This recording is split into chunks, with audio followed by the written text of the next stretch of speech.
Welcome to the last episode of season 3 of the Entrepreneur Podcast, where your dream restaurant remains a dream, but hey, let's just talk about it. For today's episode, we've got a guest who loves a bit of badminton, is a professional chef, but do you want him as a roommate?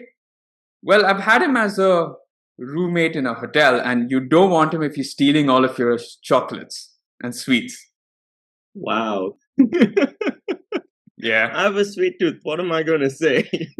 I do too, which is why it hurt a lot more. If I was Arjun, then it wouldn't have mattered whatsoever. But I thought what happens in Calcutta stays in Calcutta, but apparently it goes all over the internet. This is great. Thanks. well, given our viewership, it probably will only remain within the confines of just this room. So Oh, that's good. I'm glad you're hitting your stride. This dream will definitely be heard by many people. Great. yeah, perfect. Not the way we want to start off a podcast, but it's Aditya Pai, everybody. Welcome, guys. Aditya. Welcome Thank to you, the thank you. podcast. But by guys, I mean Guy. Thank you. Yes, me. Uh, Welcome to the podcast. Glad to have you on here. And why don't you tell us a bit about yourself to probably the 10 people who may listen to this podcast.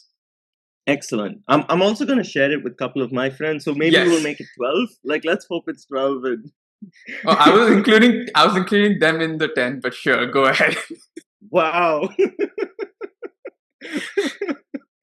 No. And here I Yeah. thought this was going to be my alternative avenue. You know, someone big hears my pitch and then goes, "Yeah, let's build his restaurant." And Yeah, there who we go. knows? Yeah. Maybe not. Well, for all of those of you who don't know me, my name is, as Prady said, is Aditya Pai. I am a professional chef down under. I work in Melbourne, Australia. I moved here 8.5 years ago. Wow. Okay. Already. Yeah, it's been a while. It's been a while. I've lived here for a long time and had an incredible journey through the whole process. Met some incredible people. We can get into that a little bit later. It influences a lot of different things. Nice. Before that, I've worked in India. I've worked in the US. I spent a year at a 2-star Michelin restaurant in California. Yeah. Nice. Well, at the time, it was a 1-star Michelin, but the way that the Michelin Guide works is that they base your next year's rating on this year's results. So the year that I was working in, it was 1-star, but then as soon as I left, it became 2-star. So, But it's based out of yours. Yeah. I mean, come on. yeah, like it was based on the year that I was there, obviously, because before that, it was always a 1-star for like 3 years, 4 years. And you left on a high. Exactly. It's what I do. Have you seen the movie 100-Foot Journey by any chance? Yes. Oh, I love it. So it's based on my story. That and Life of Pi are just yeah, they're both different sides of me that I've shared across it in case want to know a bit more about me.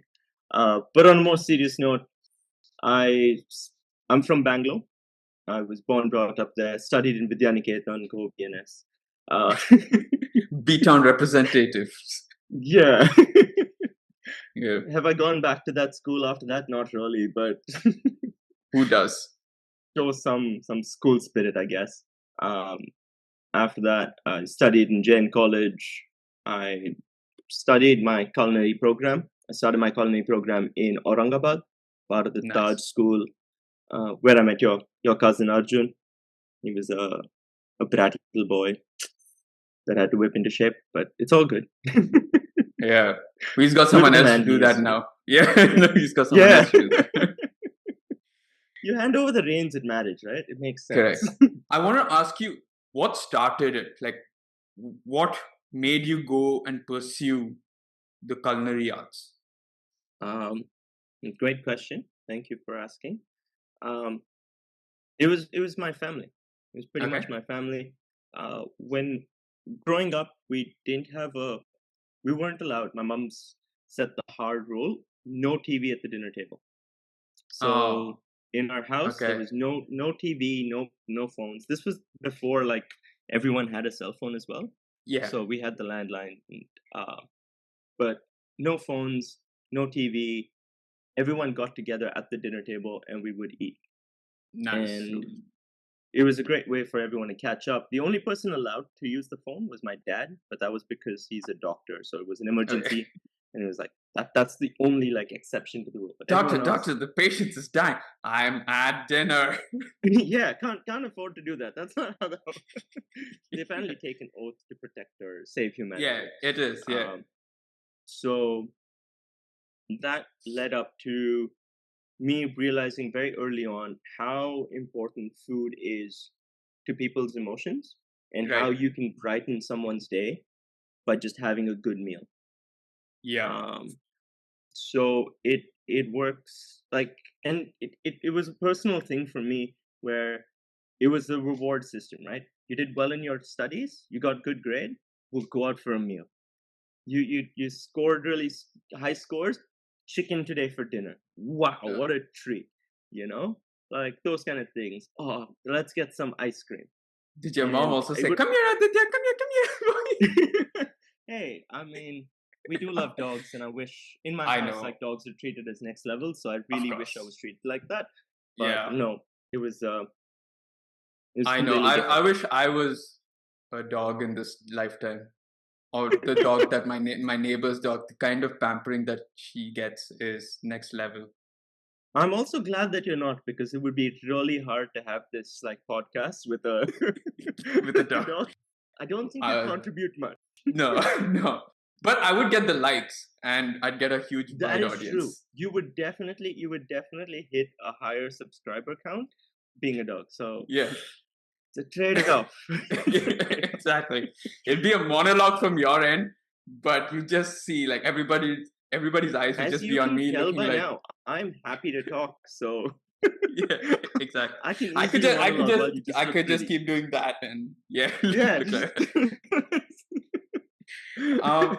No, awesome. But I love the journey. I love the backstory. But I think now it's time to get to the podcast that is talking about the meat of the matter, the main course. Wow. The main course, yeah, that is your dream restaurant. So the scenario is thus that I have unlimited amount of money that I'm investing into your dream restaurant. So we encourage, or rather I encourage, I say we, I'm still heartbroken from my two co-hosts and investors who have become bankrupt, but I encourage, I'll still say we encourage our guests to go wild with their ideas, come up with something that they truly want, and no expenses spared. Now, we will start with the cuisine. So your dream restaurant's cuisine, what would it be? So seeing as it's my dream restaurant with no expenses, right? Yeah. I have actually broken into two, maybe three restaurants. Okay, there's it's a multifaceted unit. It's quite that's the only lavish, extravagant thing that I'm going to do here. Everything else is very grounded, but fair. So yes. Sorry, but yes. There are two main concepts. Okay, one that is pretty well thought out. It's been a dream of mine since I was, say, 19, 20. Okay. As we started this podcast, I told you I have a massive sweet tooth.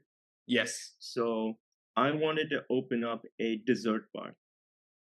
Listen, I mean, you had me at sweet tooth. Like I hate people who don't like desserts. I have a lot of friends who don't like desserts, but that means more dessert for me, which is grateful. But yes, a dessert bar. Awesome. A dessert bar. A very clear concept that grew when I was in the US because I found ice cream sandwiches there. Have you had those before? No, there's supposed to be one in Mumbai here, which is supposed to be like one of their best of the legendary ones, which is, I think, Rustam's. Yeah. No, this is totally different from Rustam's. Okay. So Rustam's like he uses a wafer between the ice creams. No, I'm talking like thick, chunky chocolate chip cookie. With a little bit of salt, and then an ice cream. So you got two layers of cookie, and then a solid ice cream in the center. And like, imagine the gooiness from the melting chocolate chips and the ice cream, and just So I had one of those kind of ice cream sandwiches in the US, and I was like, man, why don't we have more of these? These are so Yeah. good. And Why don't especially in people a do country that's so hot, like you'd want more of exactly? those. You just like, and this was before like the time of those the Cold Stone, the Cold Oh, Stone right. ice Yeah, cream yeah, yeah, yeah, interactive yeah. ice cream thing. And Yeah. I'm like, why would you pay money to have someone crush everything together and mix it into one ice cream when you could have layers to your ice cream? Because after a while, it turns into mush with Yeah. your Cold Stone. So the concept for the ice cream bar, I'm gonna breeze through the ice cream, like the dessert Okay. bar, because it's not my main concept. It's the side one. It's I love that it's not your main concept, but it's the most exciting bit. And I love the fact that you came to it first because yes, that's yeah, the best thing. because see, dessert for breakfast is the way to go. Yeah. And if you're not thinking about where you're going to be at the end of the meal, then what's the point of the meal? So you gotta start with Exactly. that. Yeah. And it's not the most exciting thing. I think the main restaurant's also quite exciting. Yeah. But this one has its own uniqueness to it.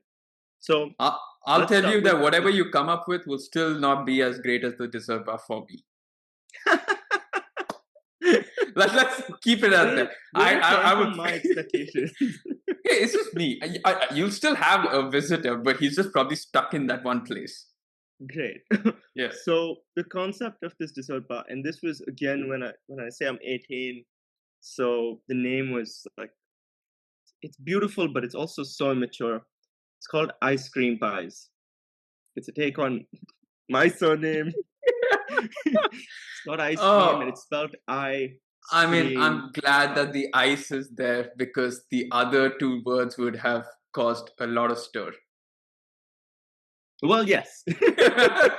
I'm glad you took a second there, but I yeah. never thought about that, but yeah. At 18, 19, come on, we'd all be thinking only about that. But anyway. Clearly.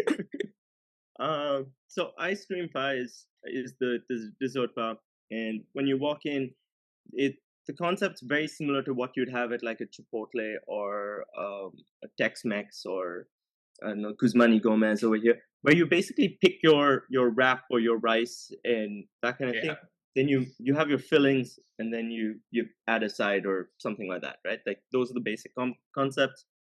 But here you start with like two variations of brownies.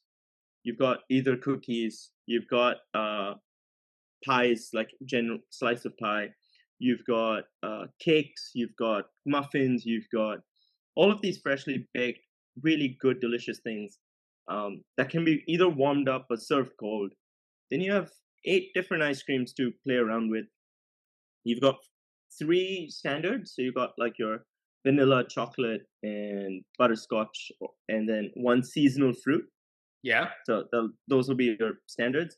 And then the other 4 are wacky, crazy, curious combinations of like beetroot and goat's cheese, balsamic, pear and rhubarb, or pear and rhubarb. I can see goat cheese and beetroot. Interesting. Oh, it's fantastic.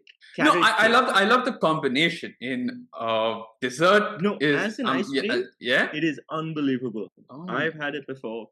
Okay, it's phenomenal. I did one with so basically chicky. Yeah, but I made the chicky with black sesame, cashew, and I blended it into an ice cream. It was ridiculous. I served it with a Milo mousse, like a warm Milo mousse, and inside of a hopper. Oh, okay. So the hopper was kind of like your waffle cone. Yeah. Everything else was just the ice cream sundae. Shit, that's insane. Was bad shit. Okay. Yeah. It was diabetes in a bowl, but it was I was gonna say, if you didn't want to call it ice cream pies, you should have called it diabetes as hell. Yeah, something. I don't think diabetes hell is as catchy though. Like it doesn't give us the right. Definitely not. No, it's not the right marketing. I don't. No, think that's how we attract the right client. Yeah. Okay, so let's move. What are the other two? Yeah. So that's one part of it. I love that you completely just like, let's only talk about desserts. Well, you've got the other 2 bits. We'll get there. We have so much time. It's not like we have. so it's fine. That's true. Just skip ahead, guys. Just skip ahead. Yeah. So the main concept was, again, taken into inspiration. Sorry, I keep giving you instances in my life that draw the Yeah. inspiration behind why I've come up with this concept. So this restaurant was inspired by a venue in Chicago. Okay. So there's a restaurant which is 3 Michelin star Grand Etiquette's called Alinea. Okay. And if you look him up, Grant Achatz is a phenomenal chef that at one point had tongue cancer, I believe. Oh, okay. He overcame that to still become continue to be a chef. Damn. All right. Yeah, Okay. that's like hats off to him, right? Yeah. Not only that, he continues his 3 stars, and after he had Alinea and he made it very successful, he asked himself, what's next? Yeah. And so he and his partner came up with this restaurant called Next. Okay. It is a very unique concept where every 3 to 6 months, they change the whole concept of the menu and the restaurant. The whole theme Oh, wow. changes. Okay. They have paid tribute to El Bouilly. They have done okay. French cuisine, ancient French cuisine. They've done Noma. They've done everything. You know, you name it, and like they've paid homage to all of these. WD-40. Shit. Okay. Yeah. Okay. Every 3 to 6 months, they would change the whole thing, and it would change the food, the cutlery, all of that, right? Now, what is the cuisine that I'm going to go for? It is New Age Indian. Nice. Okay. Where you're not. We live in a global world now. Globalization has taken over, and Not everyone anymore. has, I mean, to the most extent, we've got ingredients from everywhere. Yeah. Like I was just scrolling through Instagram and I found out that chilies weren't originated in India. They came from South America. There was a time in our lives right. where, I don't know why I thought of the American brand, the chain restaurant Chili's, and I was like, Chili's in India? And then it took me for a second. I was like, oh, you mean the ingredient? I was like, yeah, okay. I meant our chili. yeah. You know, everyone considers Indian food spicy, and that's where Correct. like the great terminology is, oh, Indian food must be spicy. But there was a time in our lives where Indian food didn't have any chili because it came from South America, right? So in the same way, we've got people from around the world that are doing such incredible food and techniques and different things to elevate their own dishes. But at the same time, we can use that to make our food better. Yeah. I'm not saying our Indian food is not great. It's fantastic. Like even a good plate of khichdi and some dahi is what I crave when I'm here in Melbourne. Like I'll just make myself khichdi for dinner and be like, dahi pickle, ho gaya. Like that's all I need. Of course. But at the same time, we can do other things with that to show the world what flavors come from India and the depth of flavor that we have and the knowledge that we have. So the concept would be where we're using international ingredients and techniques to introduce the world to the power of flavor. Yeah. Very hoity-toity talk, doesn't it? No, I think, sure, but I feel like there are a lot of restaurants now that kind of go away from Indian food and just want to do a lot more Asian and a lot of fusion stuff. I think there's nothing that's really kind of just taken comfort food and elevated it, right? Very few that do that. Very few that do that, and very few that do that properly as well, right?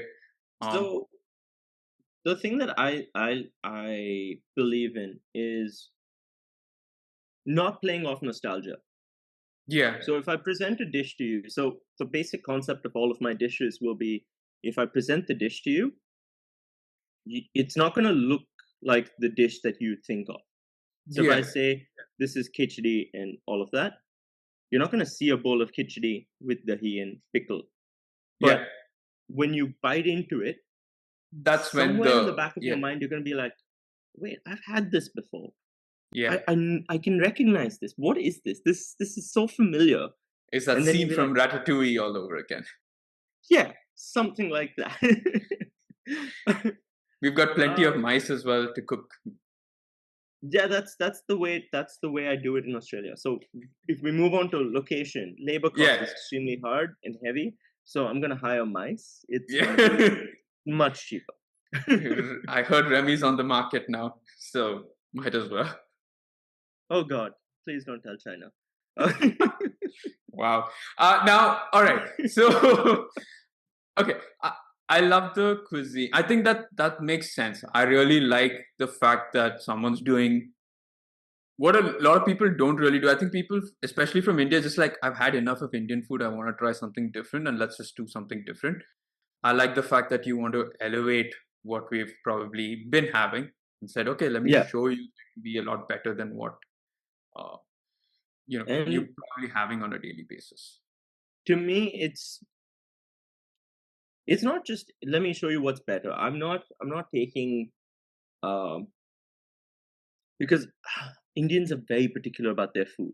Yeah, Man, we have strong connections with our food, and we have very strong opinions about the food that we very, eat. Very, very. very, and we're very Yeah, vocal about it as well. yeah. So if you make a butter chicken that people don't like, they will Oh, tell you that you've made a butter chicken that we don't like. So I'm not trying to recreate the classics. I don't plan on reimagining, that kind of thing.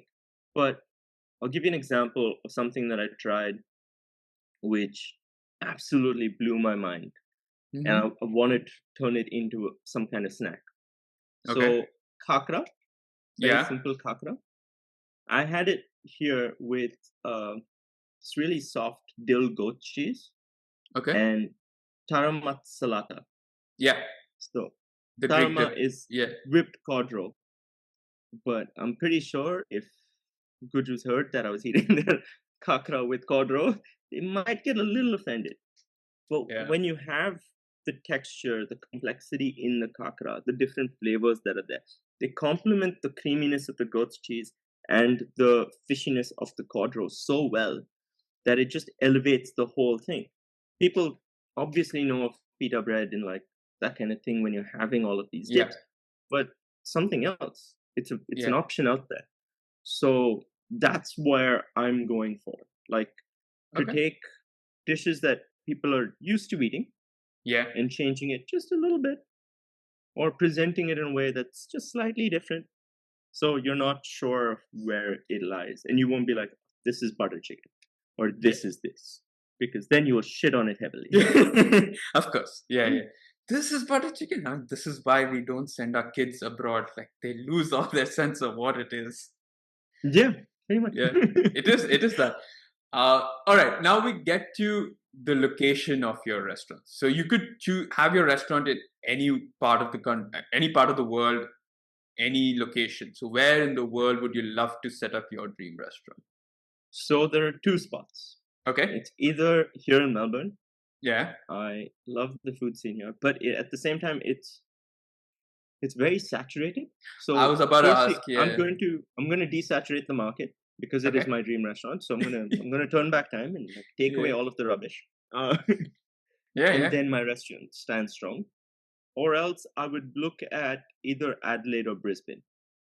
I think Okay. So staying in Australia itself. You're like, it's staying in Australia. I've got the PR. I ain't going anywhere. I ain't moving anywhere. Like you know how long it took me to get this. Like Exactly. I'm gonna make This the was full hard use work. of it. Exactly. The option of moving it back to India is always there. Yeah. Like the food scene right now in India is insane. I'm still Mhm. following a lot of it, and just the stuff that they do at Mask is just crazy. Like Yeah. they're so talented, right? I And need you to go. have I mean, the funny part is it's just a 10-minute walk from where I am. But yeah, have you never been to Mask? I haven't. I haven't had the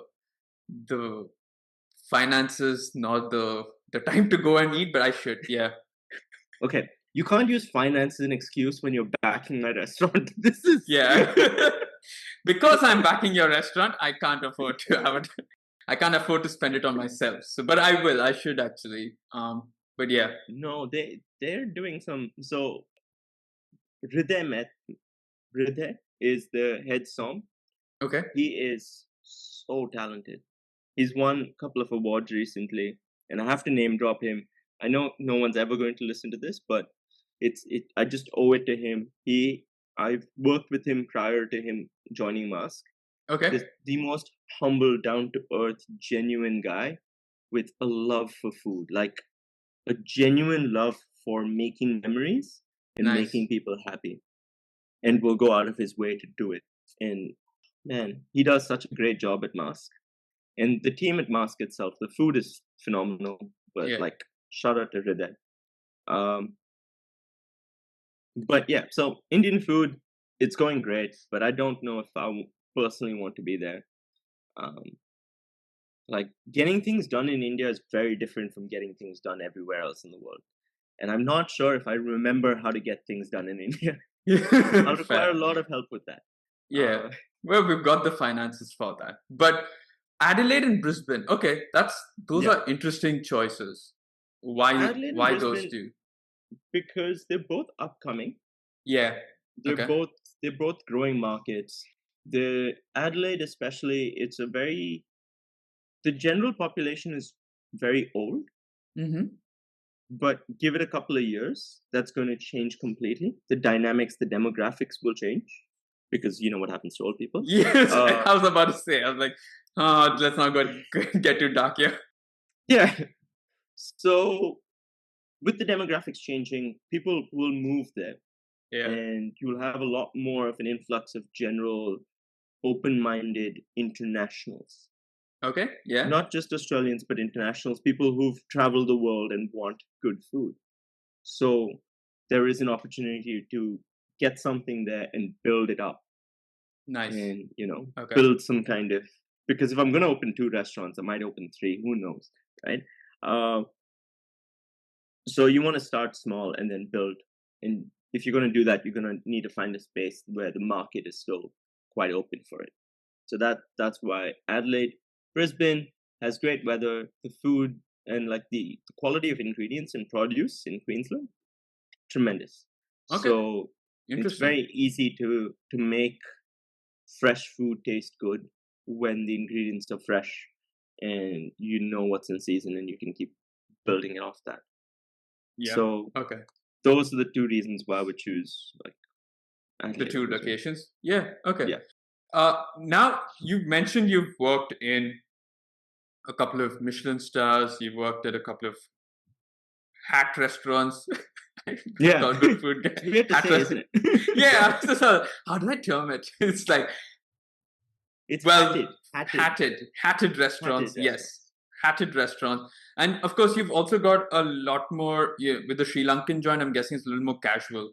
I just want to understand with this restaurant, which way are you going? Are you going a lot more casual? I know it's a lot more modern Indian. It sounds a lot more fine dining, but what is the direction to which, like, what if I was a customer and if I was to come to your restaurant, how would I feel? Like, what would you make me?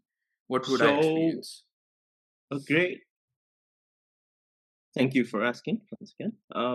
It was you don't need to do that. It's not an interview. No, this is a great podcast. Like, come on. Oh, yay. It's a great podcast because I'm on, obviously. That's of course. Yeah. Now that once you leave, hopefully I now get an award, or I can't get a Michelin star for a podcast. But if there is one, yeah, I should. I could definitely give you a tire for this. I'd work. A rosette, a tire. So what would it be? I think I alluded to it earlier where I said that I would like to branch into multiple different avenues. Yeah. Based on what the market calls for. Okay. So being part of the hospitality industry, you learn very quickly that you don't necessarily create something that you want always. You kind of create something that the market needs, where you see that there's a gap in the market that you can fill. Yeah. Make that happen. But at the same time, I like to be true to myself, which is why it's got both, right? So to start off with, I love wine bars. Mm-hmm. I love the concept of a wine bar. And so to begin, you're going to have a very smart casual wine bar aesthetic focused on fresh seasonal food with Okay. this innovative flair to it. Yeah. You're going to be made comfortable. Also, I love cocktails. Oh yeah. I love my I, cocktails. I've found that as I've grown older, I've started to appreciate cocktails and wines a lot more than the beers. Yep. I Beers don't know. have its place. It Like- has this play. No, I definitely think a beer with a kebab, or a beer during like a maybe at a beer garden, like outside seating, or during a sports game, perfect. But I wouldn't go into a restaurant and order a beer. Is that like I would look at their cocktail list and their wine menu Yeah. first before I was to choose a beer. So I'm very happy you mentioned that because we're going to get into a little bit of that. Okay. Yeah. Interesting. I love cocktails. I'm okay with wines. I'm not great. I think they're the dedication required to understanding the palate and the nuances of wine. True. I don't have yet. Yeah. But cocktails are a lot simpler to me. They're very straightforward. So we're going to make you comfortable. Have a cocktail, delicious cocktails that are influenced by flavors of the restaurant. Nice. And Okay. couple of the this wine bar aesthetic. The reason why I love wine bars is because they're not meant to fill you to like here. Yeah. You're feeling happy. You're satiated. You've had a couple of drinks. You've had a couple of snacks. The snacks are flavorful. They're delicious. You know, you're feeling good about it. You're feeling full. You've had your dessert. You're like, oh man, I can go home happy. Yeah. And not feel like, oh man, I can't eat for the next 12 hours, right? So that's the route that I'll be going on Nice. for the original venue, where it's very wine bar-esque. It's easy to make a lot of different snacks, short Yeah. eats, entrees, couple of like slightly heavier courses, but nothing that is crazy, more share style, nothing fine dining. Yeah. It's very hard to get that balance right, because, and especially I feel like, yeah, in most restaurants, I think at times you're like, shit, I think I've eaten too much and I Yeah. can't walk around. Or it's like, oh man, is that it? I need a McDonald's after this. Like Exactly. I've been to both. But yeah, off late, I think slowly, yeah, there are few places where I'm like, okay, I think I've ordered just right, or I think the portions are, I think, perfectly. And I also think that that's what people want nowadays. They want to have that freedom. You don't want to be locked in for 4 hours having a degustation menu. You know, like Yeah. sitting there for 6 hours, just like, let's go 24 courses, and No, that's I the think whole I day think the done. max I've done is 7. Yeah. And this was at the ITC Grand Chola, I think, Avantara, right? I think that's what it's called. Yeah, Mm, okay. So it's like a South Indian sorry. place. Yeah. Yeah. So they have that. I think they have up to 13 courses, but I just did the 7. I'm like, Yeah. because even though they're small portions, I feel like a lot of those small portions are rich food, so it kind of does fill you up after a while. But you're right. I think you don't want to kind of be locked in. You don't mind spending 3-4 hours at a restaurant, but Yeah. you want to have that freedom of like spending time. And I Exactly. remember this year I'd gone to London, and for my birthday, a couple of friends and we booked a place at Core, which is the 3 Michelin star, Core by Claire Smith. So it's a Yeah. 3 Michelin, and we got like the chef's table, right, which is right outside the Wow. kitchen.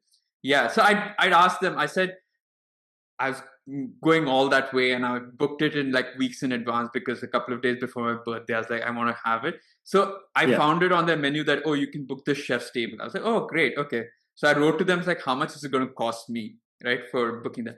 It's like, there's no additional cost, but unfortunately we need like 6 people or more. Yeah. So I was like, oh shit, we're only 3 people. But when we went there, they made it for us, like, or they gave us that Wow. option. And oh my god, I think, like you said, right, more than the food, and the food was insanely good because it's modern British, but more than the food, it was the service. Like, I was apprehensive going into a 3 Michelin star that it's going to be snobby. I'm not going to feel it's going to feel out of place, or I'm going to feel out of Yeah. place. It's not going to be great. But I also made the choice of Co because I went through the reviews and I saw some of the other 3 stars, and I was like, the one thing that was common is like people were saying, "Oh, service is cold" and all of that. But here is where everyone is saying, "No, service is fantastic" and all that. So I was like, that's great. I mean, food I know So can Claire Smith maybe is be like yeah, a legend now. yeah, She's yeah, in the hospitality scene, and her yeah. restaurant gets like tremendous praise. Oh, So it's I'm so quite good. jealous that you got to go. But yeah, I Yeah. think I enjoy because we started at around 7 o'clock. We got done actually by close to around midnight. She actually wished us, said thank you for coming, all of that, and she's like, I actually have to go back home now. So we actually stayed there until the people were mopping the entire restaurant, and we're like seeing the dedication of chefs, right? The way they clean the ovens and they Yeah. clean the stuff, and we're like, shit, man, could we hire them for our houses because damn, they do a good job. No, No, we no, chefs, we do it at restaurants. We don't do it at home. I know. Sorry, just can't get us to do that.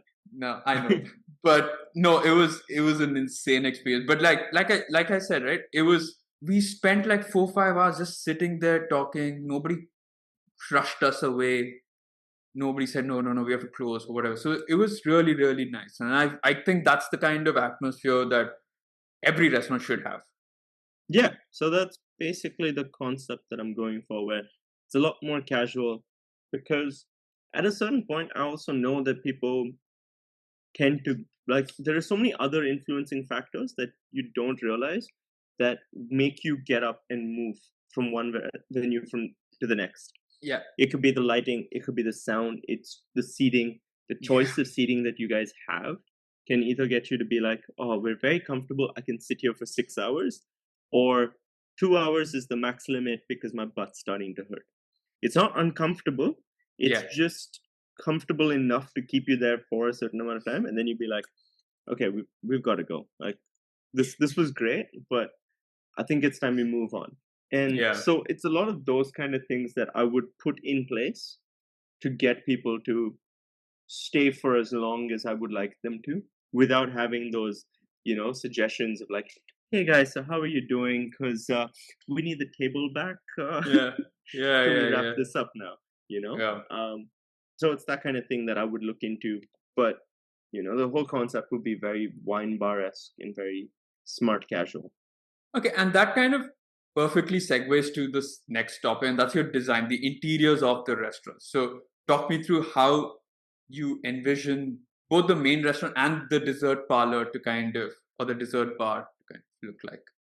So the main restaurant would be not too big. Mm-hmm. Um, it's about 45 seater. Yeah, Uh, good. Finally changed it from covers to seaters just for the simpleton ah, audience that's listening.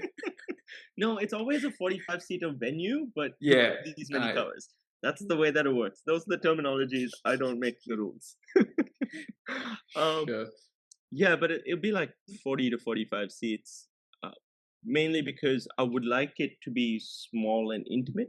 I like the venue a little more cozy, with an option later on to expand. Okay. So just like how you had the experience at Core with the chef's table Yeah. and how they have a 3-course meal, I would like the restaurant to grow if and when it does become successful, and we've got like rolling customers coming in, repeat customers. I would like to open up a little space that does a food and beverage program. Oh, So similar okay. to a chef's table, where you have a couple of courses, tasting menu. Mm-hmm. It'll be either 6 course, 3 course, whatever, but it will have a beverage pairing, not a wine pairing, Okay. but a beverage pairing where it will take you on a journey through whatever works best with this dish. Yeah. So if I've got a Mari biscuit inspired dessert, then you will have either a choice of a tea or coffee and a beverage made with tea or coffee to go with Oh, your okay. Mari based dessert. Nice. you Okay. know Okay. Yeah. but Yeah. if you're having something at the start that requires you to have a glass of wine. If I'm having caviar, then champagne. This champagne I know goes best with this caviar. I'm gonna go champagne. But if one of the courses requires a beer, you might have a shot of beer. Okay. Yeah. So it takes you on that journey of being like, this food is going to tell you a story. The degustation is going to tell you a story. It's going to take you on a journey that you will not experience. So either across India or across Australia through an Indian's eyes, or whatever the story might be. And we Nice. will pair beverages with that to take you on this journey as to what you might have. This is the most casual hoity-toity restaurant I've ever heard. I know, right? Yeah. I've never seen a restaurant be so oxymoron in my entire life. So like, I'm giving you a 3 Michelin star fee, but it's going to be so casual, so chill. You're going to love it. But I love that. Yeah, I do actually. The reason why you loved Core was because the guest experience that you had was so casual, so down to earth, and so welcoming that it left a lasting image on you. Yeah. And that was the same thing that I felt when I dined at Neck. So when I got the opportunity, I went for it. I dined in there, and it was the same thing. That's what I got because I work in hospitality. I know people in hospitality. So when I go to restaurants, I do get a bit of special treatment. Yeah. I know. It's because they know me, I know them, and they make me feel welcome. And that's what I want to translate to every guest that comes in. I want you to feel welcome. Yeah. So it is a hoity-toity place. The food and the beverage are going to be of a certain standard, but it's not fixed. It's not fine dining. I don't need you to wear a 3-piece suit. I want you to come in what makes you feel comfortable, because when you're most comfortable, that's when you enjoy the food the most. Exactly. If you feel uncomfortable, you're not going to like it. Yeah. Okay. No, that's fair. I think that sort of, I totally understand the sort of, not a reception, but the service that you get, especially being, I think for fellow hospitality alumni or peers, I've definitely seen that, whether it be with Arjun or other hospitality friends, when they go and they know the person, they're treated so differently. Like, I've had experience being their guest. I've had great experiences. So I completely understand that. I'm envious of that fact. But you're right. I think to have that as a normal guest when I just get into any restaurant would be the dream. All right. So, but what about the dessert bar? What's the dessert bar going to look like? The dessert bar is going to be very similar to your Chipotle or what's like a sidearms or whatever, where it's like it's a enclosed space with all of these display items, but you can't really access it yourself. So there's going to be glass casing, no access. You can point out and you'll have someone helping you make this dessert. And then you have your little wooden, like a paper plate or whatever. You enjoy it and you can have it on the go. There'll be a couple of seats, couple of booths for people to sit down. But it's not going to be fixed because, again, some people like to walk when they're having their ice cream. Come in for a date and you don't want to like put yourself in this brightly lit space having this ice cream or sharing the ice cream. You want a nice cozy environment. You want to take a walk outside. The weather is great. Go for it. Enjoy your dessert. Enjoy it outside. Yeah, you can actually go out for a walk there. Here, I would not. I was like, it's fine. I don't mind the bright lights. I'm sitting here. I'm not going to get sweaty outside. No, not me. That is true. That is. So you got the location working out for you there. For you there. Now, I know we've already sort of mentioned a lot of the items, I'm guessing, that are going to pop up on the menu. But let's get to the menu. And the first thing are the drinks. So what are a few drinks that you would recommend I have at your restaurant? So the beverage scene here in Australia is so incredible. Okay. Like the stuff that these guys pull out, I love my cocktails, but I don't think I can replicate them. So as much as I would like to like give you a detailed breakdown of what the drink is going to be, I'm going to give you a little bit of leave it for the imagination. Okay. Where just yesterday I had a espresso martini slushy. Whoa. Yeah. Jesus. Wow. And Okay. margarita slushy. My friend had a margarita slushy as well. Right. But then you also have these tall drinks that taste like a fruit salad served in a coupe glass with a mango sorbet inside. You know? You've got Like a and they're all Faluda. booze forward. Huh? Like a Faluda. Same but different. Imagine like a small wide cup. Oh, But okay. I thought you said a tall glass. That's why I thought the Faluda. Okay, oh no. no. Okay. Yeah. It's like the fruit salads served in like a tall Yeah. like a coupe Yeah, with a yeah. scoop of sorbet in the center and like Okay. a clear liquid, right? Ooh. Okay. But it has the flavor of a fruit salad, right? Jesus, how do you So come up with that? I don't know how these guys come up with that. Honestly, I can't tell. No, but it's fascinating. I am a sucker for a good cocktail. It sucks that Actually, I you can have to give you pay two for. examples of cocktails I came up with. Yeah. So Okay. for Hopper, in my last month of Hopper, I helped the bar team come up with a couple of cocktails. So Okay. one was an arak base. So because it's Sri Lankan Hoppers, they have a lot of arak. Yeah.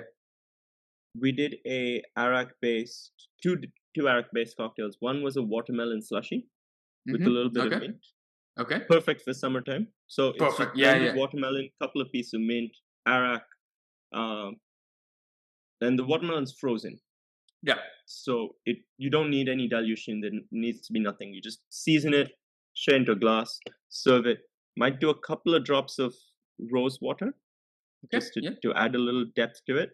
But the basic cocktail was just that, and then finish with a little bit of sparkling water. Ooh. Yeah. Okay. I didn't realize until my bartender did that. Like the sparkling water just took it to a next level. Yeah. I was gonna say, I was like, okay, Arak sounds fine.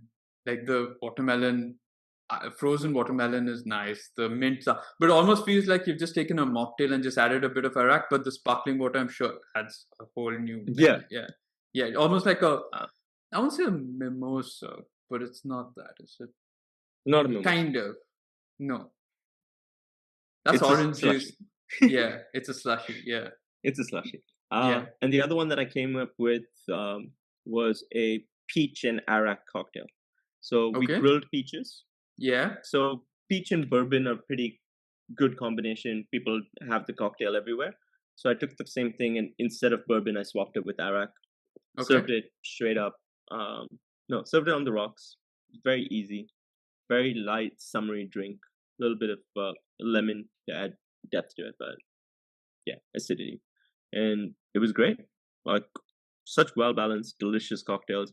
And I love cocktails where you drink it and you can be like, I can have another and another, and not feel like shit I've just had. Like they're very dangerous. I love dangerous cocktails. I do. I like cocktails that if I'm paying for the kind of prices that I am paying for here, it better be good because I've had shit cocktails and I've had to pay for it and I'm like, why? Send it back, man. Always send it back. Just be like, this is shit. I'm not the kind of guy. I rarely do send things back unless like there's something really wrong, like hair or there's something undercooked or raw. Then I'm like, to me, it's always best you send it back because that way it gives the restaurant the opportunity to better your experience. True. Then you leave the restaurant unhappy and be like, oh yeah, this restaurant was great, but the cocktails were shit. Like, no, the one cocktail that you had was shit. Yeah. But if you gave them the option to change it up and make something better for you, then you could leave being like, actually, that restaurant was really good. Both the food and cocktails were great. I had one bad one, but the other ones were great. You know? So I had one bad one. I sent it back, and the other one was also too bad. And I was like, no, it's not for me. Yeah. Okay. It's just a bad restaurant. So yeah. All right. Those would be the cocktails that I would have based on, seasonality, and I've met some incredibly talented people here, so I'll get advice from them to really. We could just hire them. No, they're really expensive. Labor is very, very. Like I said, it's Oh yeah. in this dream restaurant. Yeah, the finances cool. my We'll hire department. them. They'll do it. We'll have a great time. Too much fun. Sometimes I Exactly. can't work with my friends. That might be an Fair. issue, but it's fine. We'll pay them Cool. off in So case that of was the any drinks. arguments. Yeah. Now, before we get to the rest of the menu, a key question: are you someone who prefers starters or someone who prefers a main course? I'm starters all the way.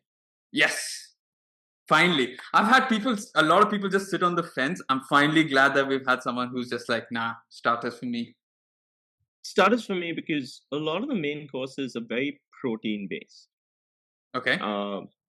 And if you have a steak, people generally like, okay, we're serving steak with greens and some starch, right? Yeah.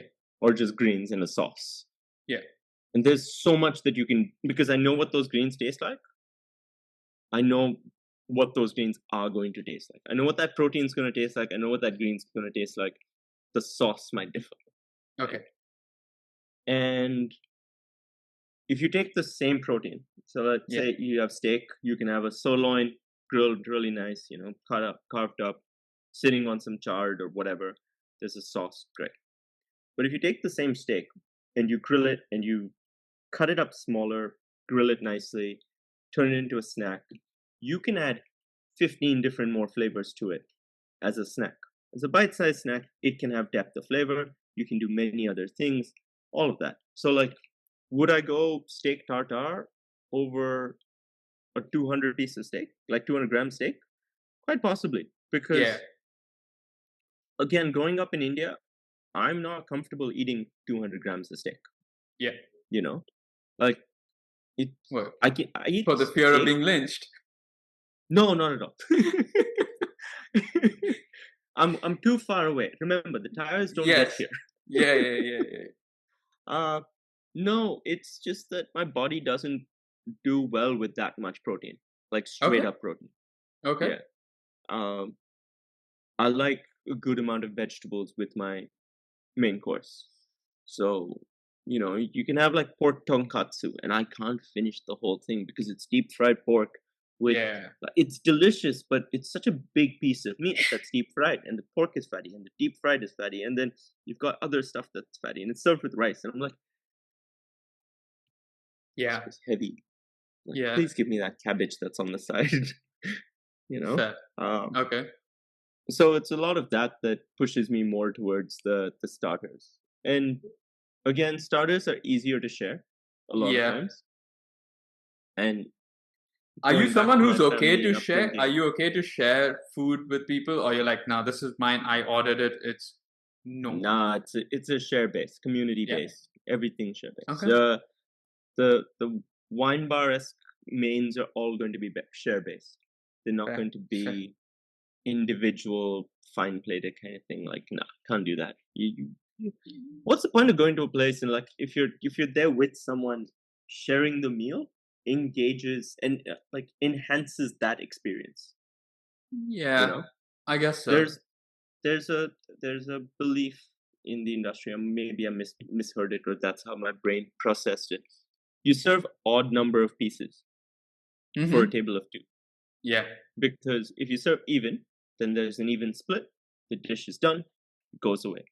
But there's an odd piece, then there's that one piece that's always there, and you get that conversation between the guests going, no, you should have it. No, you should. No, you. Please, I insist. No, you. Yeah. Or you'd be like the whole Indian thing where you're like, just sit back and wait till the other person has it. I know. I was like, yeah, I've seen multiple instances of that, and it's just it's always left aside until I'm like, screw it.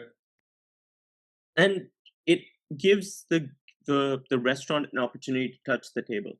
So touch the table means come and interact with the guest. So if you have the one piece left and you've seen both guests are sitting back and they're not touching it because they're polite, you can come in and be like, hey guys, so how is everything going? Would you like me to bring in something else? Like, are you almost done with that? Who's going to have the last piece? And that little bit of interaction can change your guest experience, because the number of times you have, you need to find that sweet spot of how many times you interact with the restaurant, but at the same time, if you go in and there's no interaction whatsoever, you're gonna feel quite shit. Yeah, I'm gonna do this next time. Next time I get served or we get served at a table an odd number of kebabs or something, I'm gonna go like, well played, and then just go. Okay, you have 2.5, I have 2.5. We beat you. I bet you that most people don't know why they do the odd numbers. I They're mean, just like, I'm sure "Oh, he's gonna be something." like, okay, sir, thank you. Yeah. Like, okay. People don't have a clue. But yeah, that's my belief that it needs to be served in odd numbers so you can, get the interactions going, get the number of talk, like get people talking. Um, yeah, it's not going to be a quiet place for sure. And so at the wine bar, what are the starters that are going to get my appetite rolling? So I have a little treat for you. This is okay, no. Yeah, that doesn't. Okay. Awesome. that is Oh, a damn. menu. Okay. Yeah. It's This is what you did at the toddy shop, was it? Yes. It's my toddy shop menu. It was a pop-up that I did earlier this year, and when you said, "Oh, can you have menu items?" I'm like, "Yep, cool, no worries. I got that in my back pocket." Yeah. I'm glad. I always love a guest who's prepared. I'm very prepared on this. Yes. So the toddy shop pop-up was a course meal. It was my journey to Australia, paying homage to people that influenced my journey here. So I'll break down the whole menu for you, and that way you can also get your entrees, mains, and desserts. That you want to know about. So as the guests arrive, I serve them masala makhana. Okay. Because Australia people don't know about makhana, and a lot of Indians also are very clueless about it. Yeah, exactly. Yeah. But it's incredibly healthy. It's very tasty, and is, to me, the best way that I sold it to the Australians was, imagine popcorn without the chewy bit that gets stuck in your teeth. The kernel. Yeah. That's makhana. Like, it's got all the softness to it, but the crunch factor. I tossed that with a little bit of ghee, cumin, and black pepper and red chili. So the idea was to take rasam. Yeah.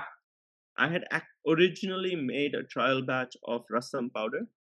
Okay. Not like the actual rasam powder that you add to your rasam, but flavors of rasam as a powder that I tossed in the makhana, the first one. But for this event, I wasn't able to pull that across just because of logistics. But it was delicious. So that's a great way to start, because rasam is a great way to start your meal. Makhana pays homage to my flatmate my old flatmate who introduced me to this. Okay. Okay. Nice. He's from North India. He's from UP, and we stayed together about 5.5, nearly 6 years. Oh wow! Okay. In Melbourne, and so he's like a brother to me. And so the first course was that, where you're paying homage to him and rasam, and it whets your appetite. But also, like, while you're sitting there, have a beer, because toddy shop is like, it's a very, like, you have either a beer or a margarita, something salty, something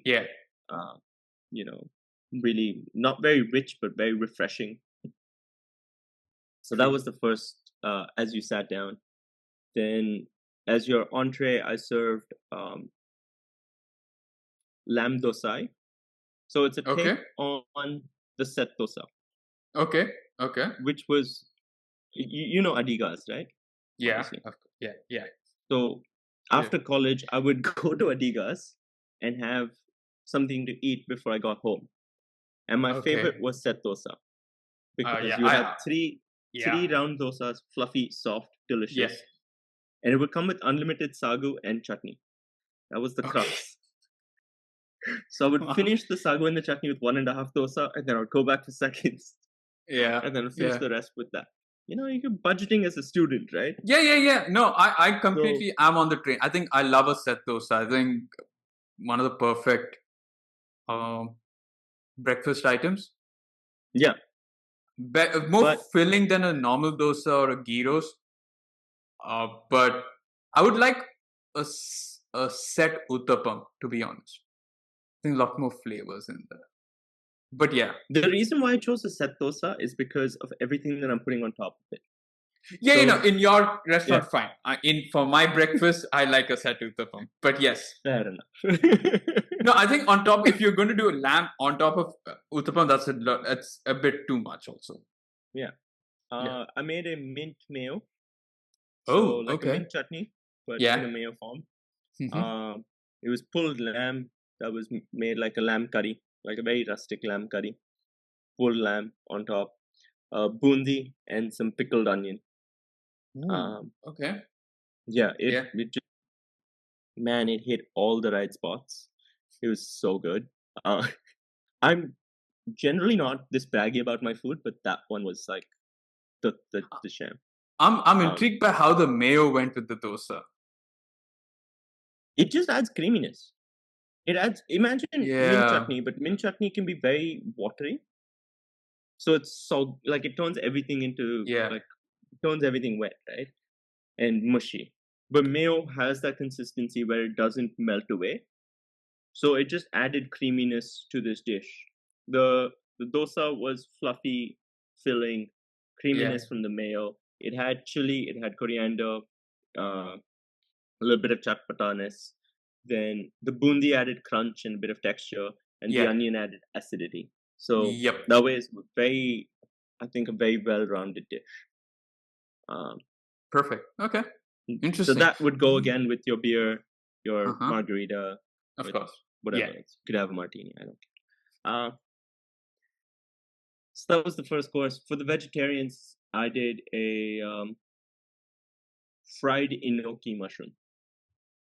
Because of the same So texture. exactly, Nice. very similar texture. I was gonna ask jackfruit or mushrooms, but I was gonna ask jackfruit first.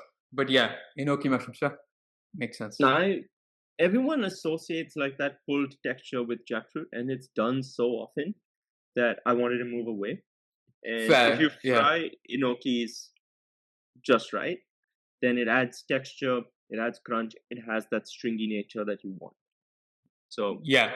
No, I'm glad that you went the different route because everyone does. Like jackfruit biryani becomes like the next best thing after, or not the next, is the alternative to a mutton biryani, right? For anyone who wants yeah, similar, for a vegetarian who wants to feel like a non-vegetarian. I have no idea why, but I don't understand it, but that's yeah, that's fine. Yeah, Oh, and then or those carnivores who have to have vegetarian Tuesdays. that are this month, that month, Yeah, whatever. that month and this day. So I Yeah. get that. I like the fact that it is mushroom because I think that's not done enough right now, and that's very rare. So it's nice to have that. Like otherwise, Yeah, jackfruit's like yeah, you see this everywhere. Everyone just does jackfruit. So I'm glad that you went that and route. not to knock jackfruit, like Oh, I I'm love Konkan, jackfruit. so we do fantastic things with jackfruit. But yeah, I'm a little okay without it. Um, Moving on, we would move to what I consider your second entree. Okay. Yeah. It was a dual course. It was Mm-hmm. paying homage to my parents, my Okay. father's Yeah. side of the family. Uh, Again, being Konkan, my father's Konkan and whole side of the family. I did a take on prawn gashi or gassi. Oh, yeah. Yeah. Yeah. Okay. Where I butter poached the prawns. So butter Uh poaching huh. is where you make a basically a butter emulsion with spices. So I infused my spices with cumin, pepper, chili, cinnamon, uh, what else? Curry leaf, all Okay. of that. Yeah. Yeah. You Yeah. toast all of it, then you add water, you add a bit of acid, butter, and then you slowly whisk it in to emulsify. You cook your prawns in that. It's a very fatty dish. No, I'm But the at least prawns, glad if the prawns died, they died for a good oh, cause. they died a very delicious death. Like Yeah, they've sacrificed well for this. yeah, Um, yeah. it's this technique I learned in California. So it was Chef Okay, Srijit's. He yeah. used to do butter poached lobster. Of but course. with Yeah. all of these infusions. Nice. And he did a lobster curry Okay. with crispy potatoes. So I'm taking the same idea, paying homage to him and my dad's side by doing a prawn ghershi, butter poached prawns, crispy potatoes, a ghershi mayo, Okay. and smoked prawn head oil. Ooh. Yeah, Okay. Okay. yeah. Yeah. Huh. So you use the whole prawn, like the shells and the head, they all get cooked on an open fire Yeah. on a Okay. grill. Yeah. Put into a blender, lots of oil, blend the hell out of it. It releases all of its flavor in the oil. Bit of paprika Yeah. and strain, reserve the Oh, oil. yeah. It is oof, just takes it to a whole new level. So you have the prawn, you have piece of potato, you have this butter sauce that flows around, you have a really spicy ghershi mayo, Okay. and this oil. Oh wow. Just work.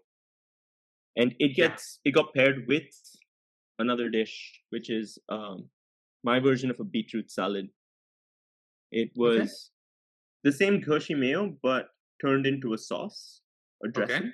Yeah. That was at the bottom. I Uh-huh. sauteed some kale Right. with onions, garlic, ginger, chili, curry leaf. Okay. That at the bottom. Roasted beetroots on top of it.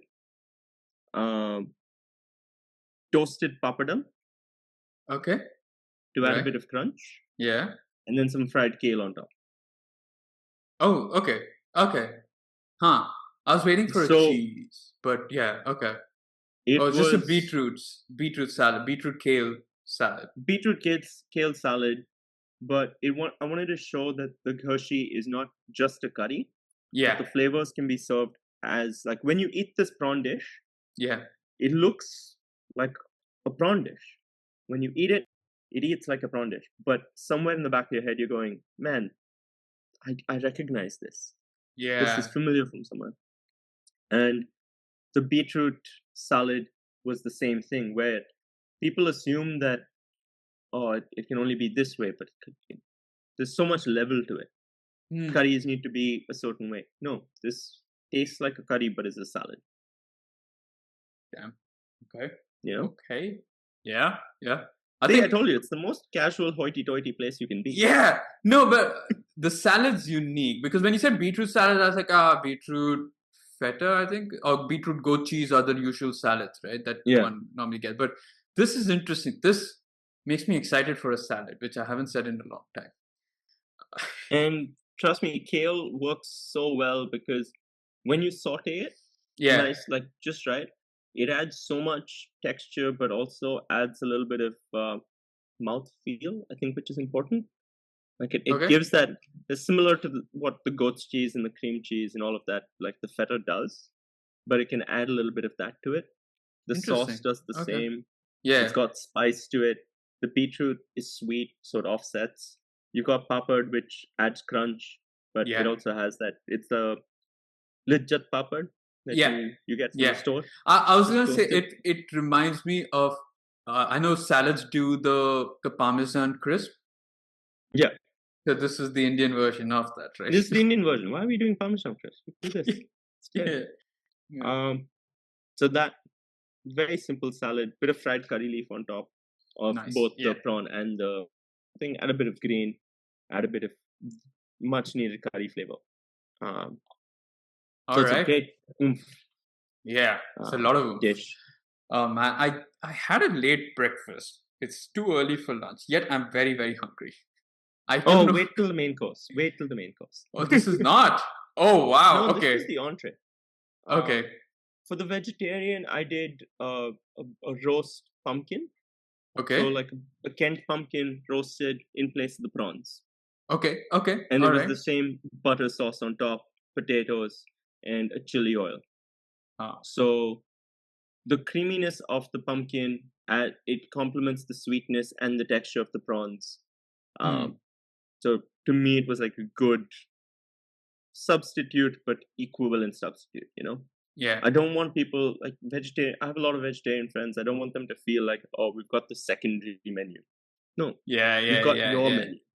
You Yeah. know, No, it's not a step away. it's fine. They've got the secondary menu. It's fine. It's No, I all don't right believe to it. I make. don't believe Yeah. it. No, you're right. I think I'm one to talk. I'm probably vegetarian for 5 days out of the 7 days that in a week. So Yeah. And I India is don't mind. based on vegetarian food. Like we've mostly grown up eating. Most of us have grown up eating Most vegetarian. of us, yeah. Yeah. So we've got so much depth in our vegetables and curries and all of that. So why are we like, oh no, we must have steak, right? Yeah, Um, no. Anyway, I'll move yes, to main course. main course, yes, please. And this is where things get fun. Okay, I was already having fun with. I was having fun right from the dessert part, right from So minute one. So, like, I'm waiting to how see much? if this restaurant tops my dessert bar idea. Yeah. So far, it's there or thereabouts, but nah, man. That I'm still thinking about the ice cream sandwich. Like, oh, come on, get to it. I want to know more about that beetroot ice cream. Yeah. So for main course and dessert, I pay homage to my mom's side of the family. My mom's Okay. Maharashtrian, Yeah. and so I paid homage to her. Okay. I love misal pav, and Oh, I get yeah. this pop up during the winter, so it was great perfect. time to have misal, right? Now, with my French training and French classical training, what goes well with lentils is duck. Duck. Yeah. So I did confit duck leg Mm-hmm. served on misal Yeah. with the mixture, Yeah. and I served it with focaccia instead of pav. Huh. Okay. All right. Because pav is Yeah. good, but Yeah. pav is just a bun. Bun. Yeah. But if you have a nice slice of focaccia, thick slice, Yeah. it's burnt crust on top, so it adds like a little bit of bitterness. The spongy texture of the focaccia can soak up all of the yummy misal juices. Yeah. It has structure enough to hold the lentils plus the duck while you bite into it. Correct. And yeah, I was thick going to enough say like to kind of like balance the spice level. I was thinking like, okay, because you said French, are you going to go baguette? But focaccia makes more sense. Yeah, because Yeah. baguette can also end up being a little bit like chewy. Chewy, yeah, Focaccia and just ends up being a lot smoother. makes So, sense. Yeah, I did that as a sharing main course. Okay. So one confit duck leg between two. Okay. And if I was going into like my fine dining restaurant, then I would do a duck breast and I would break down and kind of deconstruct the flavors a bit more. Presentation would be a little more refined. But here, when you have a duck leg sitting in the center of the table, it means that you have to break it up. You share it. You break up the whole thing. You toss it. You know, unless you're like us and you're like just waiting because who's gonna have the duck leg? Because it's only one per for two people. So like, oh, it's a very big duck leg. It's about that big. I don't think you can like after the whole meal so far. Not sure if you can have like that big a piece, but I don't know. Your appetite. Yeah, exactly. So, but it makes sense. I think that's intriguing. That's really intriguing. Huh. Duck with misal pav. Duck with misal pav. Very simple. I'm wondering how that works. Like I'm intrigued to of the duck. Yeah. The richness of the duck kind of balances out the spice of the misal. Yeah. Right? And the misal has enough flavor to balance out the gaminess of the duck. Yeah. So you've got that little play with the bread, the lentils, the duck, all of this working. And then you also have the mixture and the muruku on top with like the fresh onion and coriander, tomato. So it adds a little bit of freshness to the whole dish. Yeah. Our Indian version of pico de gallo. Yeah. Let's not hear. I've offended too many people anyway throughout this podcast. Totally. So now you see why we don't have it. Exactly. Busy insulting the rest of them. Yeah. Okay. Now we get to. I'm done with the crux or the main part of the restaurant. Now I'm going to my favorite part of the restaurant, and that's the dessert parlor. Give me a few flavor combinations that I must try. There's no way I'm leaving that restaurant without trying out those desserts. So the dessert parlor is good. Like the ice It's cream different. pies is separate. Yeah. So the dessert at the wine bar, the one that I did my pop-up, Okay. again pays homage to my mom's side. And Okay. something that I would serve you would be my take on Shrikhand. Okay. So Okay. you've had Shrikhand before? Yeah. Yeah. So Shrikhand Puri is very common for us, Yeah. but I didn't want to serve it the same way. So I did a little coupe, like a little, and again, I did that individual because I know how much you wouldn't want to share desserts. So did those individual. In the cup was a sponge soaked with a green cardamom syrup.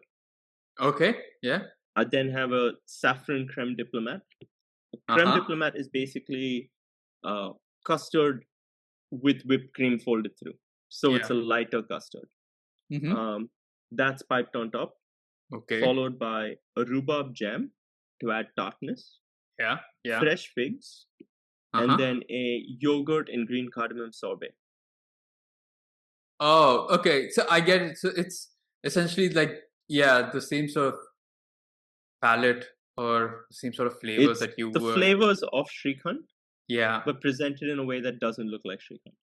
And yeah, then because to add the puri element, yeah, I broke honeycomb, like the caramel honeycomb, and placed that as well. So that added bitterness and texture. And the rest of it was creamy, sweet Shrikhand. Yeah, because I was wondering, like, you've got rhubarb, which is tart, and I was like, oh, you're gonna have if you're actually gonna put the actual Shrikhand, that's gonna be too tart. But then I understand where you were coming from. It's basically Shrikhand deconstructed, but with different elements. Reimagined is how. Reimagined, let's call it that. Yeah, because you can't really deconstruct it. Then I just give you the ingredients to make Shrikhand. Then that's I give you the heap that. Cardamom pods and like bite that and then eat this. Take a bit of saffron strands and eat that. So okay. So it's a reimagined Shrikhand. Yeah. And it was light and refreshing enough that after your heavy, rich, spicy duck, you leave with a little bit of sweet aftertaste and you're feeling good. Yeah. So it was one of those. That would be my menu. Yeah. Okay. All right. But now I have to ask you, if I am going to go to your dessert bar, what the hell am I going to get there? What am I supposed to order there? It's really hard to picture what you could get there because I don't want to restrict people on what you get. So my favorite breakfast. Yeah, give me your favorite two desserts that I would find there. My favorite breakfast is cereal and ice cream. I haven't ventured that far. No, I haven't. You need to. Like it is a mind-blowing concept. Okay. So you have cereal with milk, right? Yeah. Obviously. Yeah. What is ice cream made? I get that. I'm surprised I've never tried that. Yeah, I've never tried. It's surprising I've never tried that because I'm someone who's eaten a lot of cereal, right? And I used to get those. I never went for the usual like bran flakes and like Weetabix and shit. Yeah. I always went like for Frosties and Chocos and whatever had the biggest sugar content. Yeah. Right. I even used to love those Kellogg's ones that had like strawberry flavor and mango flavor because I knew my milk would also be like would give me that flavor. Yeah. So I love that. I never thought of adding ice cream to a shit. I love my ice cream. I have that almost every week. The inspiration behind this was a restaurant called Momofuku and Milk Bar in New York. Okay. Christina Tossi is the pastry chef there, or was pastry chef. She came up with this thing called cereal milk. So it was basically toast your cereal, infuse into milk, strain it out, turn that milk into ice cream. Okay. So just like how you bought your mango and strawberry flavored cereal so that your milk could be flavored. You've taken that milk and turned it into ice cream. So I was like, if you can do that, then I can do it the other way. Yeah. Oh Yeah. shit! Damn, I need to get You a need small to, cereal yeah. box and try that out. Yeah. What ice cream goes well though? I mean, I there love is cookies no. and cream. Yeah. There's Yeah. no Okay. one right flavor. Exactly. You can have boysenberry. So we have a boysenberry swirl here, Okay. which is similar to like a vanilla with a raspberry swirl. Um, again, like with this goat's cheese and beetroot, you could Yeah. do a white chocolate cookie ice cream sandwich. A blondie with that would be Oh. amazing. Yeah. Yeah, you know, Yeah. Man. um, we can come up with various syrups and like toppings to put on top if you like. That's the way that will progress. So Nice. the ice cream bar is That's basically like a spot for your imagination to run wild, and like you play around with what makes you happy. exactly. Because you've got one life. You, for most part, we worry about our health, but this is the one spot you don't. You put that away, and you're like, okay, I'm gonna give in to No, I. temptation. Let's go for it. Yeah. Yeah. I'm gonna try everything. Okay. I mean, you were winning me over with like the duck and mistletoe, but damn man, when we brought this back again, I was like, nah, nothing can top See, this. what can I say? I've great ideas. If there were more than 10 viewers or Yeah, listeners, please, one of you invest in me. exactly. Now, 'Cause- before we end the menu, there's one thing that we ask our guests, and that is their founder's creation. Now, most of it is already your creation since you've been a chef, right? You are yeah, a chef. Now, but there's one dish that has to be on the menu no matter what you do. It could be even something that's totally different from what the restaurant is, but that's a one dish that you want to have on that in your menu. no, I think the dosai was one of them because it's such a versatile um, dish to have Okay. because you can replace the lamb for cuttlefish, chicken, Yeah. prawns. You can basically it's a variation on a taco, right? So Yeah, I I was can thinking seasonally, kati roll, but yeah, like egg dosa with. yeah. Yeah. So I can do a ghee roast, egg ghee roast Yeah. dosai, right? Yeah. But think, man, that's too good. Exactly. Okay. So I think that would be a staple. It's very easy to have at the restaurant as well because it's a couple of bites. It's a little bit messy, so you have to be a little bit playful. It's one of those dishes that, um, like, I'm trying to reinforce the fact that you don't need to be hoity-toity, right? Yeah, I'm trying to despite reinforce the that. despite the menu So being extremely so. exactly. So when I think people feel very uncomfortable with making mistakes or getting the table dirty or messing something up, that I want to push them to do that. Because Yeah. once you've done that, once you've messed the table up once, then you kind of go like, well, Yeah. now it's done. Yeah. Now I can just relax. Now I can just do whatever I want. So I'm trying to push you in that direction where like, okay, imagine the table's already been messed up. You don't have to care. Don't care. Eat your dish. Be happy. Look messy while doing it. And if you're on a date, that's great because then the partner who you're with gets to see the other side of you that's not pretending to be perfect.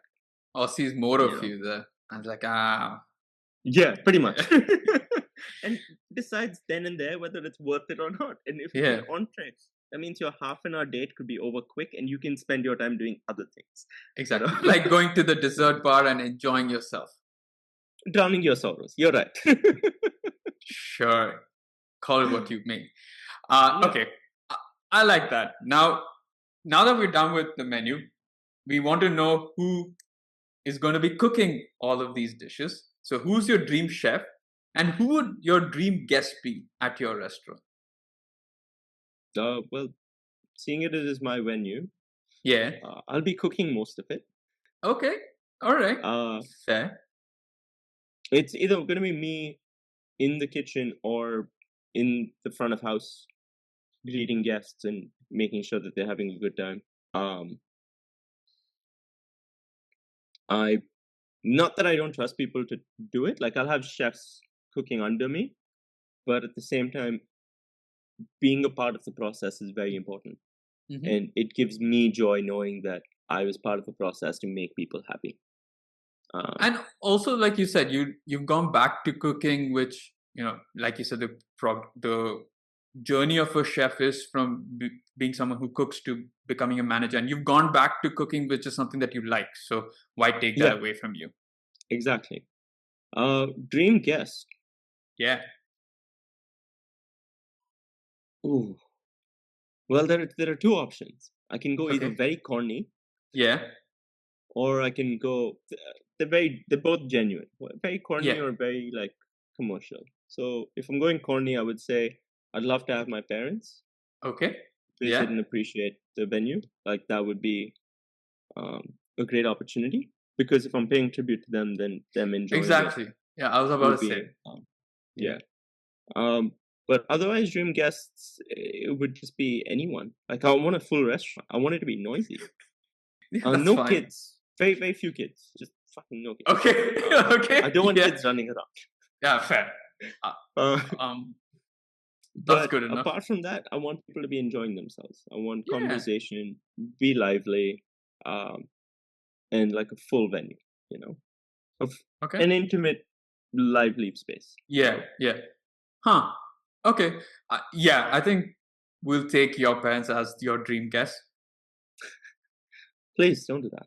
That's a horrible. That's why? That's fine. Corny. I mean, I think cheesier would have been like a celebrity. I think a lot of people have done celebrities, and so a few of them have also done like friends and family, especially family members who have passed away. So it's nice that you stayed grounded and got people who are still alive here. And one more would be Chef Srijit. Nice. Yes. Yeah. That's nice. If I could have him dine at the restaurant, it would be my honor. Like I would love to feed him my food.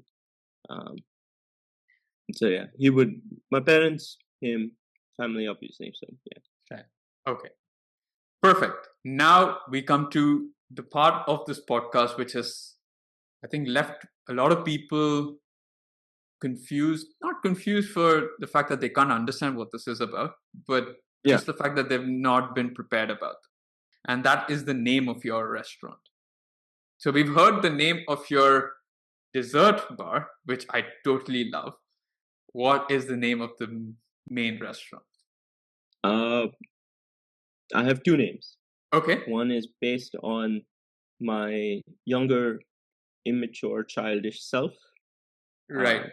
So that we keep in Brisbane, and the other one in Adelaide. Sure, yeah. So the first name is going to be Not Just Pies. If you're going to have ice cream pies, then it's Not Just Pies here. Yeah. So that's one. Other one was going to be based on the street location. So a lot of places you have street name.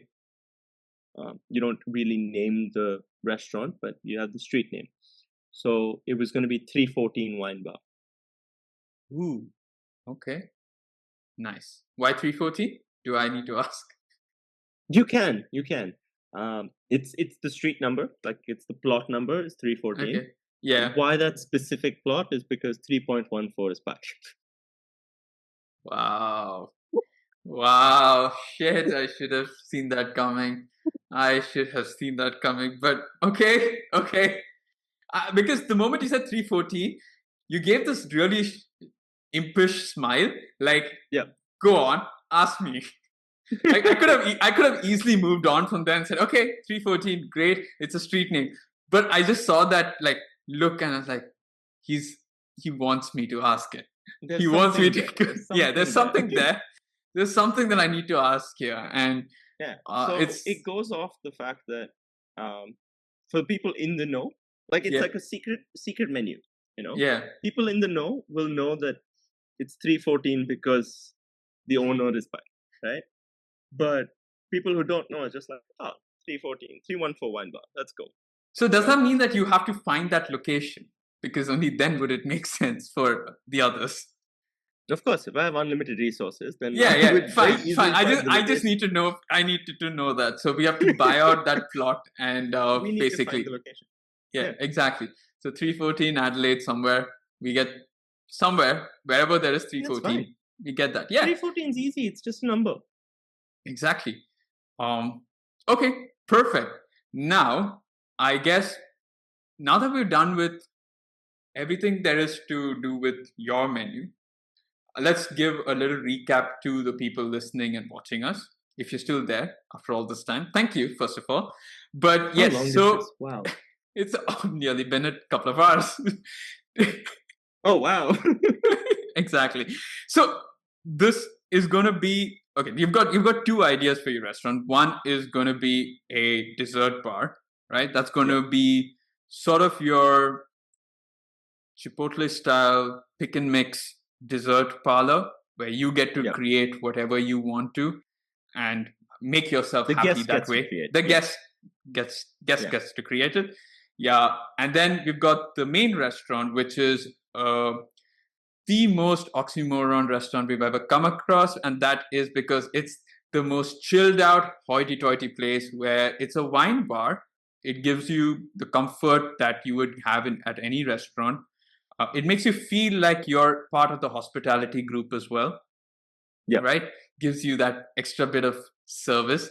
But you are also going to experience a very customized fine dining experience in terms of the food that you're going to get. It is modern, elevated, new age Indian, right? Yep. And we're going to have a bunch of it. We're going to have maybe start off with a few cocktails. It could or could not be paired with the food depending on whether we've got the extension ready or not, right? But we've got a few cocktails. Some of them are rack based. We move on to the starters or entrees, which are, you know, it's makhana, masala makhana. Masala We've got makhna, it can be kakra with kakra with the tarama, thermostal, what? Thermoslata? taramasalata. Yeah, thermoslata. Yeah. And you have even the pull lamb dosa, right? Dosa. You've got all of that, right? We then move on to the main course where by the way, if you're vegetarian, don't worry, we've got the mushroom version of it as well there. We've also got the pumpkin version of the prawn gashi as well. For the main course, we've got the if you are dining with a table for two, don't worry. The duck leg is good enough for you to not argue over who gets that one piece. So you can both share it without that argument or without having to sit there in silence.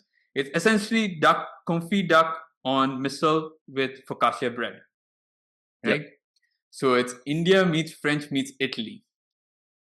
Pretty much.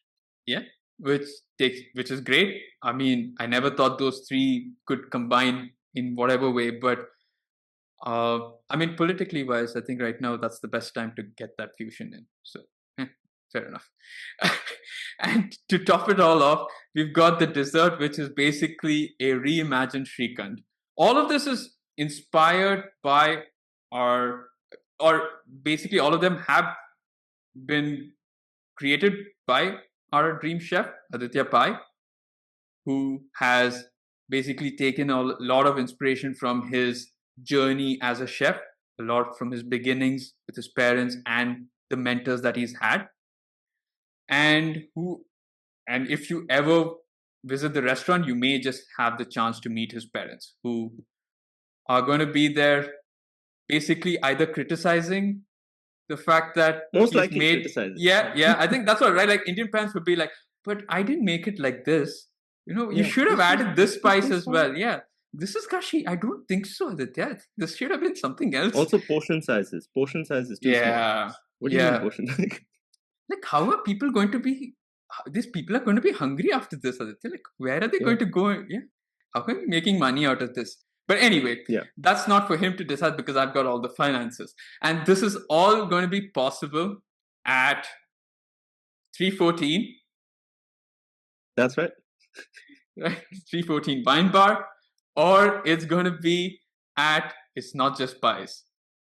Yep. Yeah.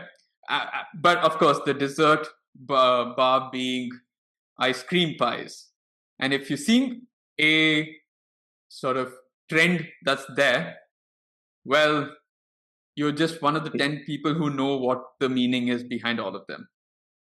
Yeah. Does that sound like your dream menu? So that is, Aditya, your dream menu in a whole. Yeah. Oh no, dream restaurant is your dream restaurant. Yeah. Yeah. So does that sound like does that sound like your ideal place? I think so. For now, yeah. For now? Okay, great. So dreams change. I love the fact. I love the fact that you basically hinted at another invitation back onto the podcast later on. We're like, oh wait, actually my dream has changed. Can I just come back and like do another session? It might be a while from now, but yeah. For the 3 guests that are still there. 3 listeners. 3 listeners at that point in time. Yeah. You, me, and Arjun. Exactly. Now, Aditya, we get to the last 2 sections of this podcast, and the first up is the most controversial food opinion. What's the most controversial take that you have on food?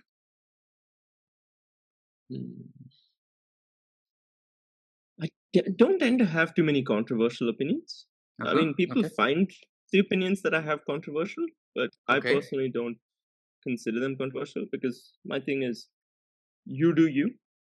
You want something done one way, cool. If it works for you and doesn't impact anyone negatively, please go ahead, do what you want to do. Have you ever come across that when you've told someone that I think this would go well, and they're like, nah, what have you been smoking there? All the time. Yeah. All the time. What's the latest Mainly because I mean, this whole menu was a little bit avant-garde there, where people are like, what the hell are you doing? I got feedback once, and this stuck with me. So I tried to put this beetroot salad on the Hopper menu. And so I presented it to my boss and the owners, and I got such negative feedback from that. They were like, what is this dish? It's so boring. Like, I feel bad for the vegetarian who has to eat this. And I was blown away. So in response to that, I had to put it on my pop-up menu. Yeah. And so when I did, I got the exact opposite. Everyone loved it. Like, it got such raving feedback. One guest actually asked for a second portion of it. Like, he alone. Wow. Okay. Right? Nice. So it was one of those things where sometimes my ideas work. And being a chef, like, a lot of the times we do these things instinctually. Yeah. Like, I'll come up with something on the fly because we have guests with dietary requirements or someone who has different preferences. So I'm trying to like whip something up together for this guest a la minute. So sometimes it's very controversial that way, where I'm like, this and this will work together. And they're like, why do you, like, what are you talking about? I'm like, no, just trust me. I've never tried it before, but trust me, it works. And then they've tried it and been like, oh shit, this works with it. Like, yeah, it does. So the same with the ice cream that I made with the chicky. Yeah. With the black sesame and cashew. Yeah. People were like, because it was a chicky that failed. Mm-hmm. Okay, so we tried to make it nice, and then I don't know what happened, but it didn't harden. It was very soft. It was very malleable. So my boss was like, just get rid of it. You know, we're not going to do anything with it. So I said, no, let me turn this into something. So I turned it into the ice cream. And came up with something else altogether, and that was a success, right? So sometimes I come up with varying things. Like, I don't believe in waste as much. Try and utilize as much as you can from what you have. So yeah, that's a nice. Okay. Interesting. As a chef, I'm pretty sure there are a lot of things that people find controversial, and especially as a chef that's trying to do different things. Now, the last one that we've got is your guilty pleasure food. I think I already told you this. It was cereal and ice cream. Yeah. I would definitely say that was. That is my guilty pleasure food. I haven't done it in a while, but it is such a good dish. Like, it's just a splash of milk. I don't have just plain cereal, so it's cornflakes with cookies and cream ice cream, or boysenberry ice cream, boysenberry swirl, and granola with a splash of milk. Okay. So it's got textures. It's What's got the layers. granola doing there? It's not helping anybody. Might as well. The granola does so well because it adds so much crunch to it. It does, yeah. And like we have some crazy stuff here. So we have like nut clusters, which are like cashews, almonds, macadamia, or like pecans, all of them in the granola mix. So it adds more to this. Yeah. Huh. Okay. So I think, that way. Interesting. Okay. No, I do get a granola, but I mean, it's the one healthy thing. I might as well just go all out and be like, okay.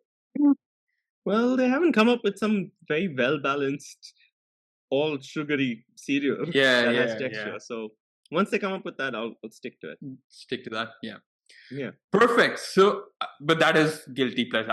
I can't see anyone doubting that, because who in their right mind would eat that on a regular basis, right?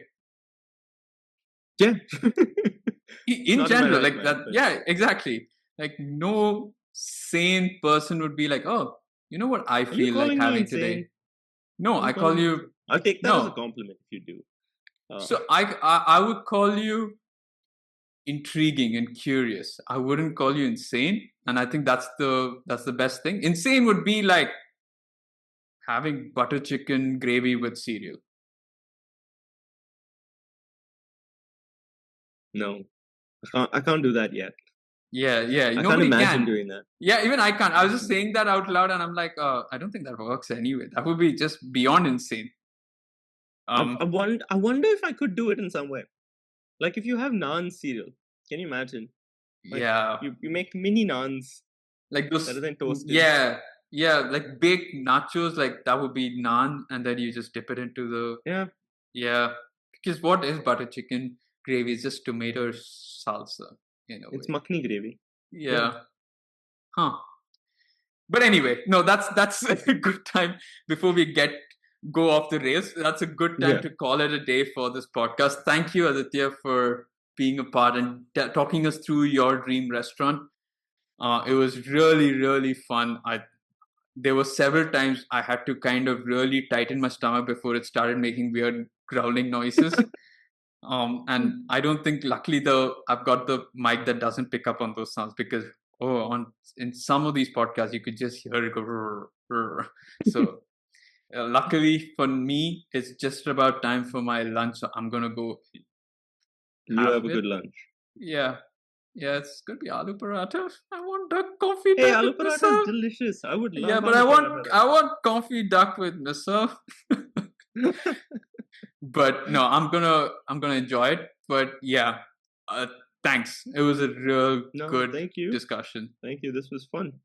Yes. And for anyone who is out here, who's been patient enough to, if not watch this in one go, but watch this across many goes, thank you for the extra viewership. But because they take it as every time you click, we get a view. But even so, I'm glad that you've stuck on here. Do let us know your comments. What do you make of Aditya's restaurant? Would you invest in it? And if you are rich enough, please do invest in that, but also invest in this podcast. And without much further ado, we'll catch you all on the next season. That's it for the Entrepreneur Season 3. See you next time. Bye-bye. See ya.